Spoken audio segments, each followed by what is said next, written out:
That's my understanding, and that would be my response to you. Minister, Yes, Commissioner. Minister, on the back of that, when you made the decision to disband the PKTT, which you say you decided on the 29th finally that you are going to disband the unit, what did you know at that point about the strength of the murder and robbery units, not just in KZN, because remember this is a national task team, as you tell us. So it may be based in KZN, but it's a national team.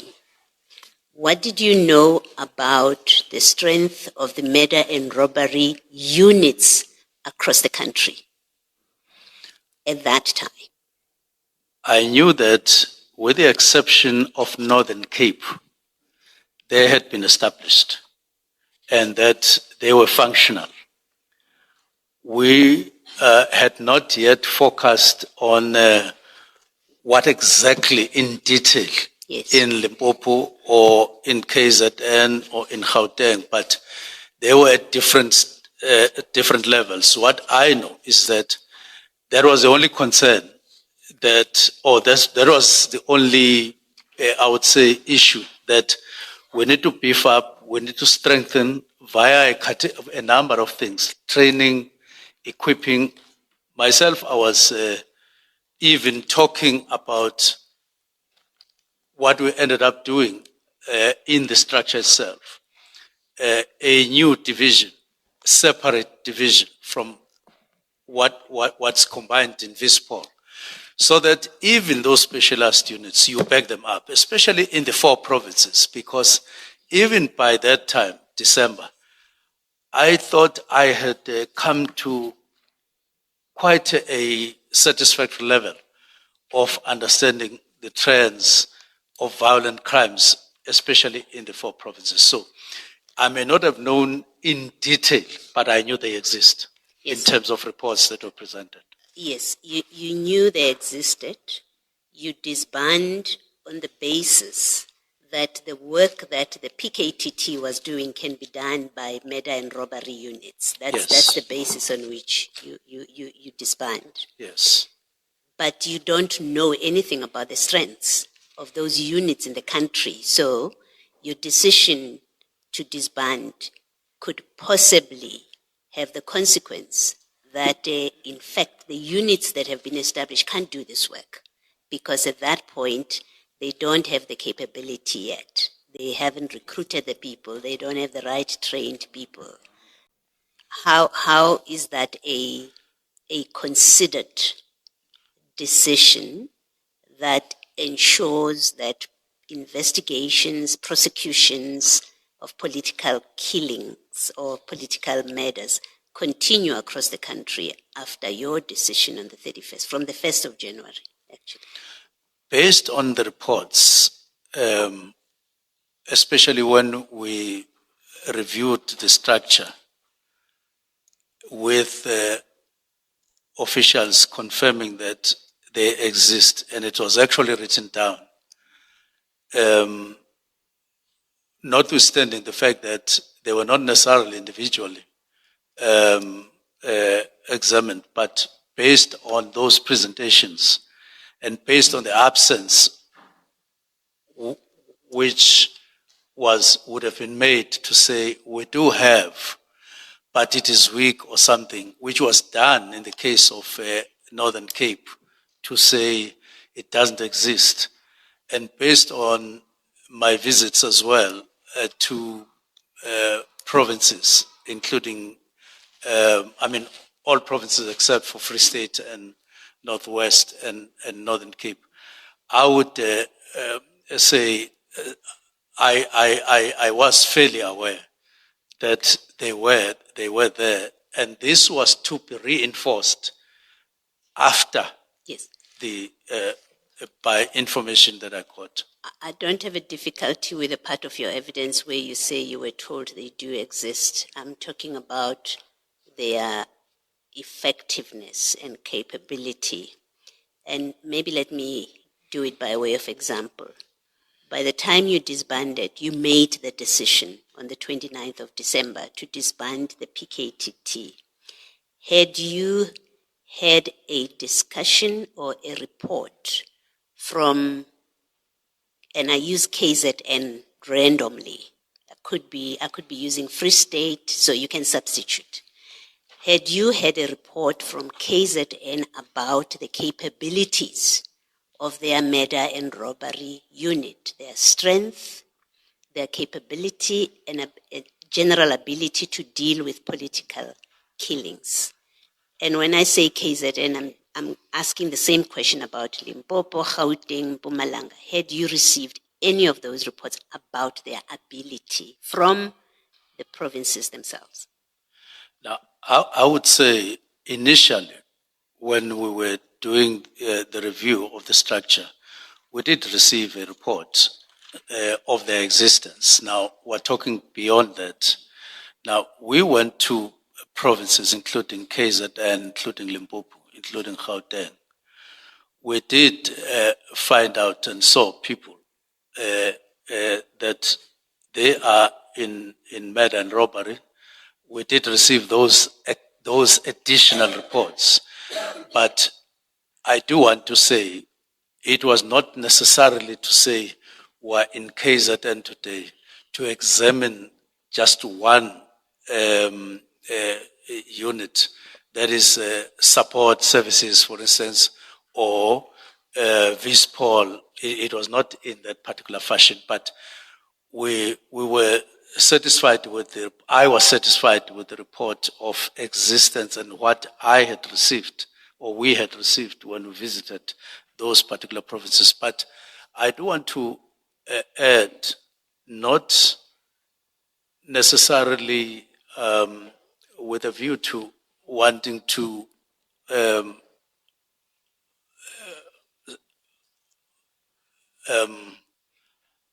exonerate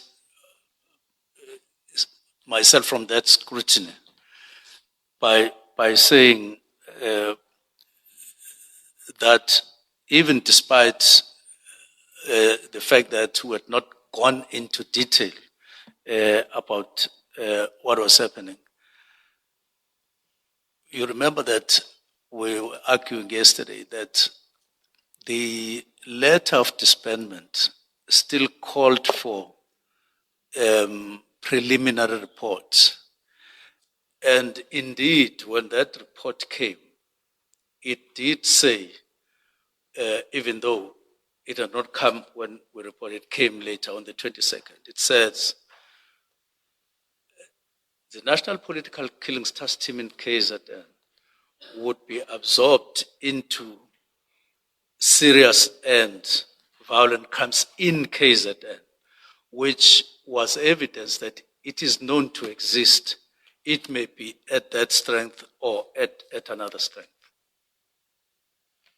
Maybe let me conclude it because I'm trying to understand what your answer is to my question. I'm going to ask it differently.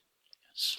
Is there a record in the SAPS or in the ministry which shows, whether it's a minute or of a meeting or a report, which shows that before you made the decision on the 29th of December, you were provided with information by the provinces about their readiness, which led to your decision that they are ready and able to take over, that murder and robbery in those provinces is ready and able to deal with the work that the political killings task team was doing. I'm asking that kind of simple question, that do we have verifiable evidence that you were provided with that information and you had that information when you made your decision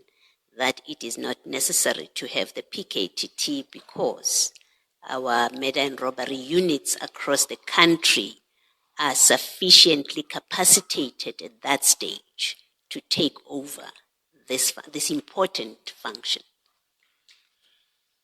There is the Marai report of March 2024.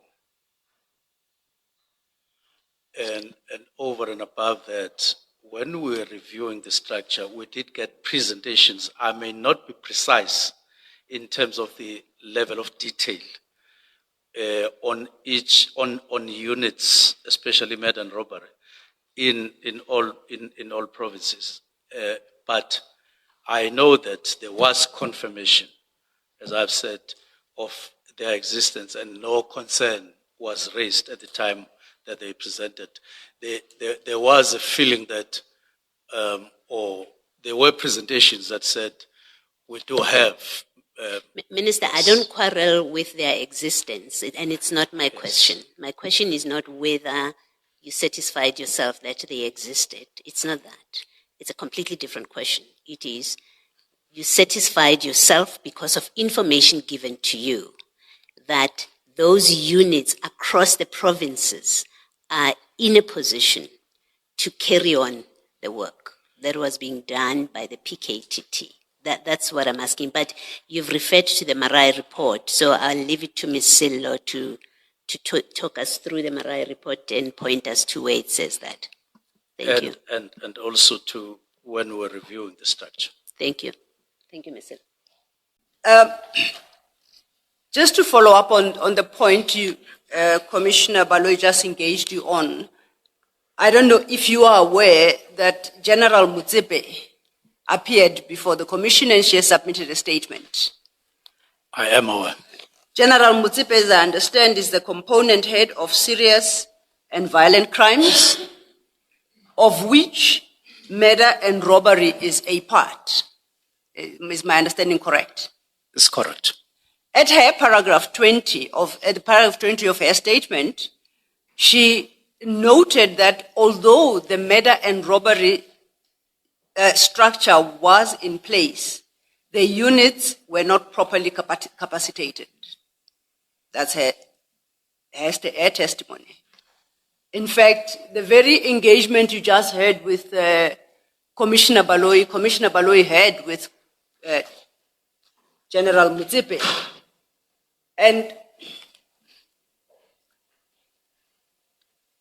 during her testimony on the 17th of November 2025, Commissioner Baloyi asks of General Mutsepe,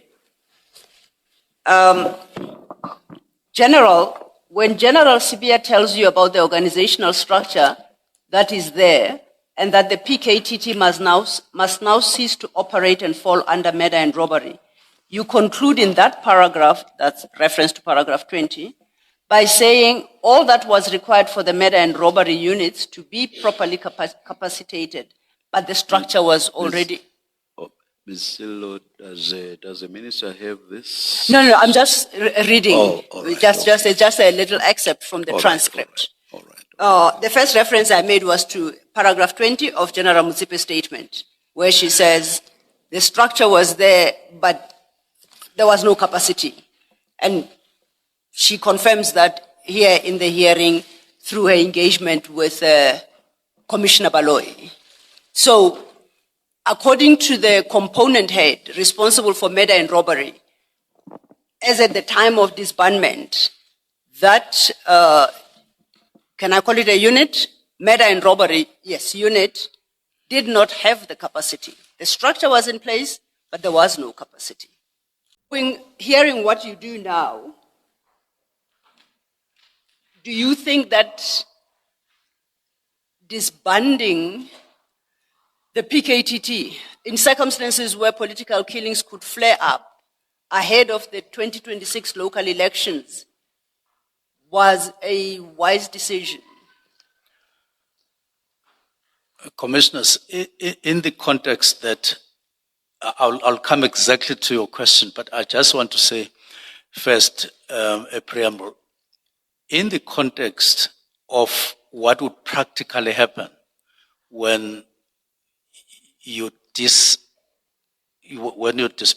or when you reconfigure PKTT, it would mean in practice integrating what is there currently.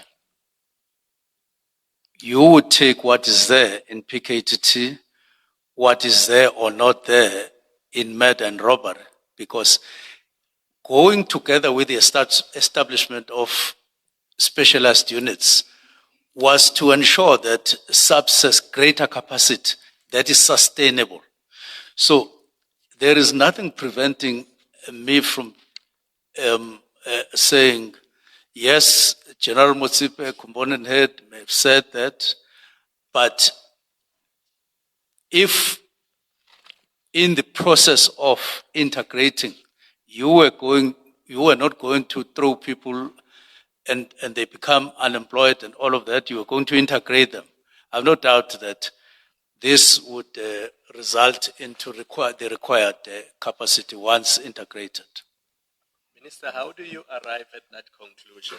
Because you did not know how the integration would take place. So how can you say if the unit is disbanded or if the team is disbanded, then I know that it would result in the murder and robbery unit being properly capacitated? How do you arrive at that conclusion? I arrived at that conclusion because in the reports and in the assessments, including implementation assessments, latest 2024, that's exactly what they were saying. That when we fully establish serious and violent crimes, that's why they even wrote qualification levels of people who must be recruited or whatever in the murder and robbery. Everything was there. Payment, equipment, and all of those things. So reading that report, I know police knew what it would take to establish, and they had it written down and assessed twice. And I did say earlier, there was a letter, implementation letter in 2024, but which unfortunately National Commissioner did not sign for a year up until this year. He only signed in 2025 saying it must be expedited.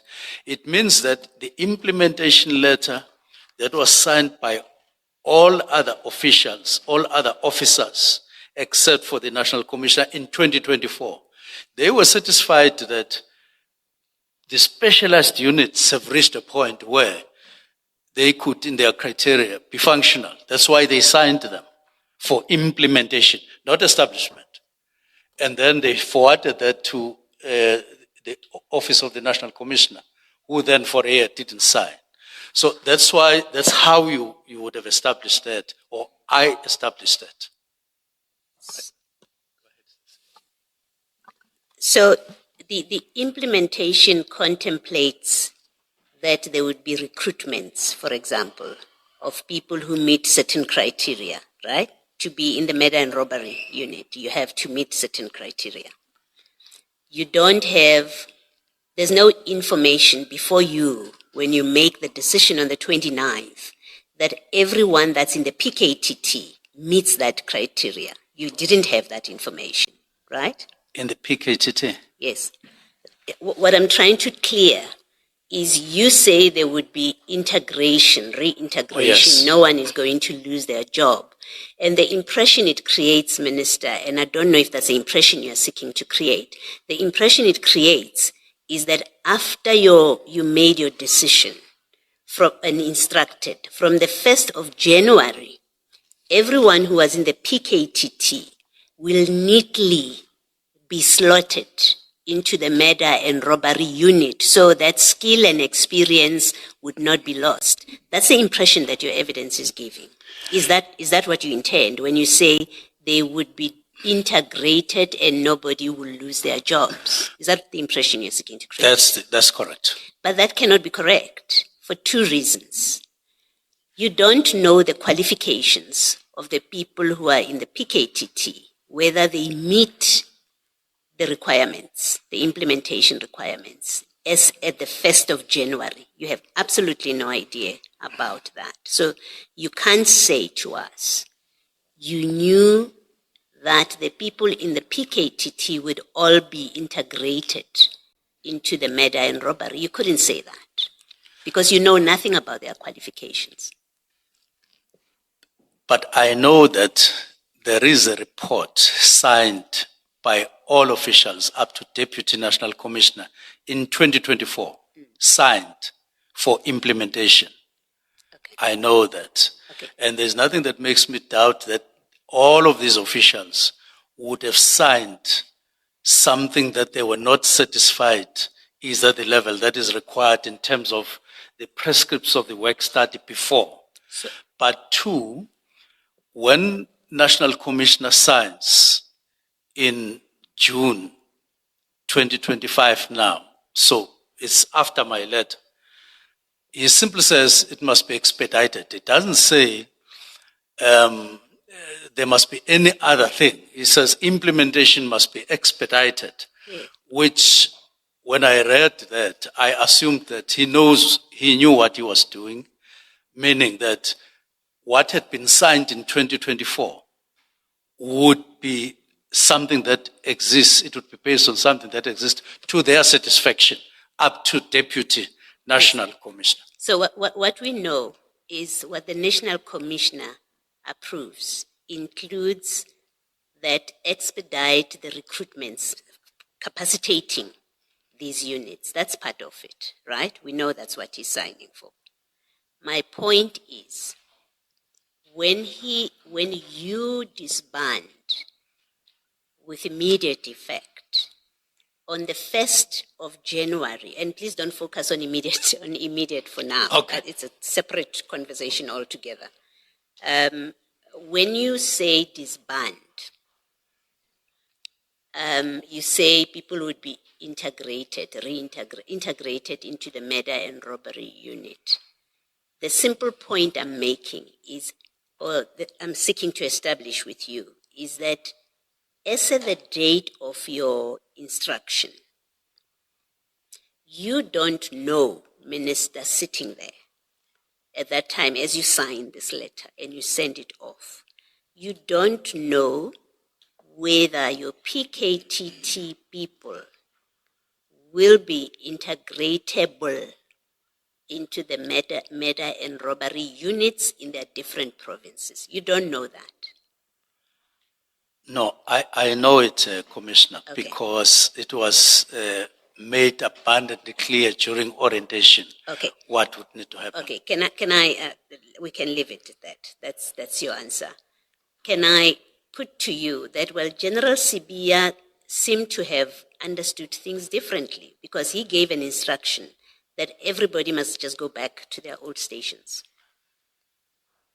Every one of PK, that's what he said. His instruction is so you seem to have had a different idea that people will be seamlessly integrated into the murder and robbery unit, but your your deputy National Commissioner for Detectives, I think that's what he is. His instruction is everyone who was in the PKTT, go home, go back to your stations. That's not to integrate them into the murder and robbery units in their provinces. So it seems you and General Sibiya had different ideas about this.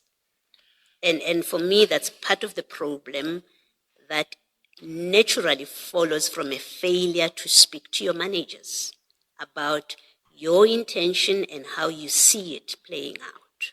That here's my thinking about it. You just gave an instruction, you let them execute.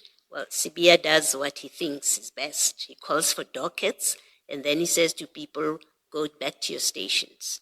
So their murder and robbery units in the provinces do not benefit from your decision on the basis of Sibiya's instruction. Now, the understanding that is written down black and white, including after the effect, was that they would be re-recruited, if I could use that, into serious and violent crimes, including in documents on the 5th and 6th. So this is now from the National Commission, not from Sibiya. What Sibiya subsequently says could loosely be interpreted as to say if you were from Limpopo and you are in PKTT, in KZN, you would go back to your province, but to murder and robbery. Minister, no, we can't do that. Please don't do that. Sibiya's letter doesn't do that. It doesn't. It says, go back to your station. That's it. Please accept that's what it says. Let's not try and reconstruct it. He may come back. He will come and testify. Maybe he'll tell us what his intention was, but you cannot. You can't interpret it to suit your evidence now. It's just wrong to do that. I understand, but my primary reliance is on the reports that we received, as I say, which indicate that members of PKTT would be absorbed into serious and violent crimes. Thank you, Minister. Thank you.